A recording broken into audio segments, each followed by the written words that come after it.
Hello, and welcome to Science and Sensory Exploration, the informative Zoom for parents of children of birth to 3 years.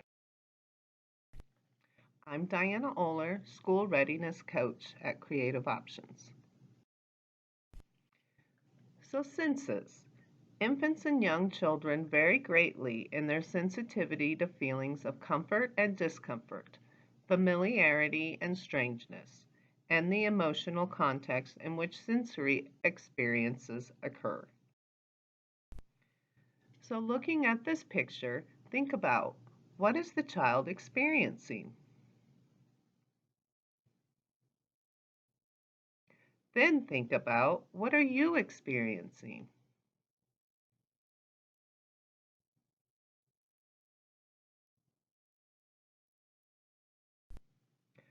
Play and the senses.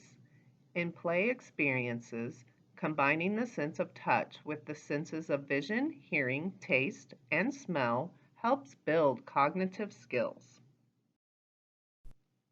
There are many benefits for sensory play with infants and toddlers.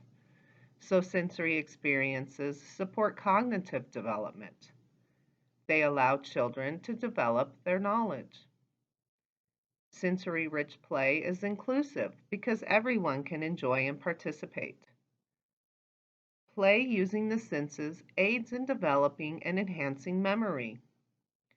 Sensory play encourages the development of fine and gross motor skills.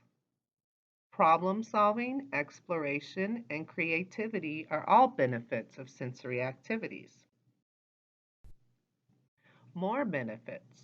Children who are agitated may calm when doing sensory play. Sensory play supports language development and assists children in learning differences in attributes. Sensory play can suit any environment. You can do it outdoors or inside. And scientific thinking is supported through play with the senses. So have fun and provide your child with new and varied sensory experiences. Research shows that sensory play builds nerve connections in the brain's pathways, which leads to the child's ability to complete more complex learning tasks. Sensory play supports language development, cognitive growth, fine and gross motor skills, problem solving skills, and social interaction. Sensory processing. Sensory processing is the neurological process that our brains follow to take in and interpret information from the environment. And sensory processing is vital to the normal development of children because the senses are the way that children gather information about their world.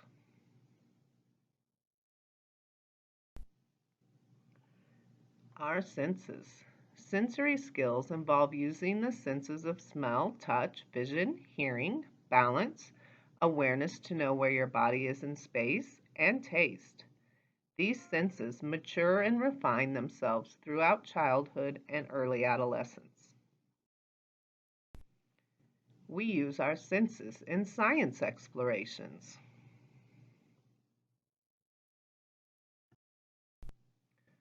So, activities to improve smell and taste. For taste, sucking on popsicles. For smell, having your child help cooking or baking and encourage them to smell the ingredients.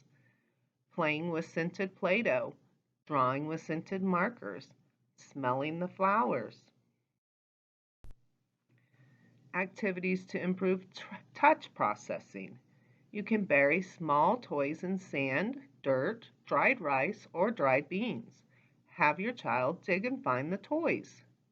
Or spread shaving cream on a flat, waterproof surface. Have your child draw pictures or write letters or words in the shaving cream.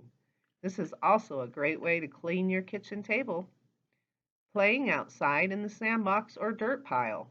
Finger painting, water play, playing with Play Doh, slime, foam, or other kid friendly substances. Activities to improve visual processing. Play catch. If your child cannot catch a ball, Use a larger, softer ball and roll it back and forth at first. Work your way up to bouncing and catching the ball, and then regular catch. Or play target games, such as beanbag toss. You can always place a path of colored tape on the floor. Just make sure the tape is safe for your floor or carpet surface. And have your child walk on the tape like a tightrope walker. For extra input, add curves and corners to the path. Activities to improve hearing.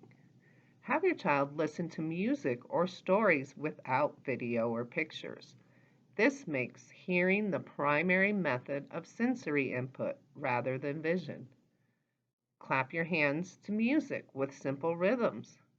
Or for extra input, pretend to drum to the beat with popsicle stick drumsticks on a safe surface. Use your hands to crunch up dry leaves.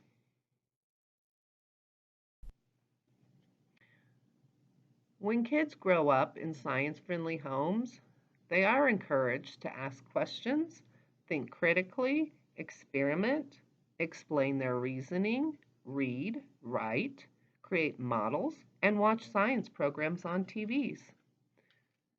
This little girl is playing a sink and float activity. So for sink and float, what you need are just objects you can put in water. For example, rubber toys, corks, keys, rocks. You can use an orange, peeled and unpeeled, and a plastic bucket or a large bowl. Then invite your child to put a few objects in the water and see what happens. Discuss the concept of floating versus sinking and ask, do you think this one's going to sink or float? And then ask, well, what makes you think that? So doing some of that prediction.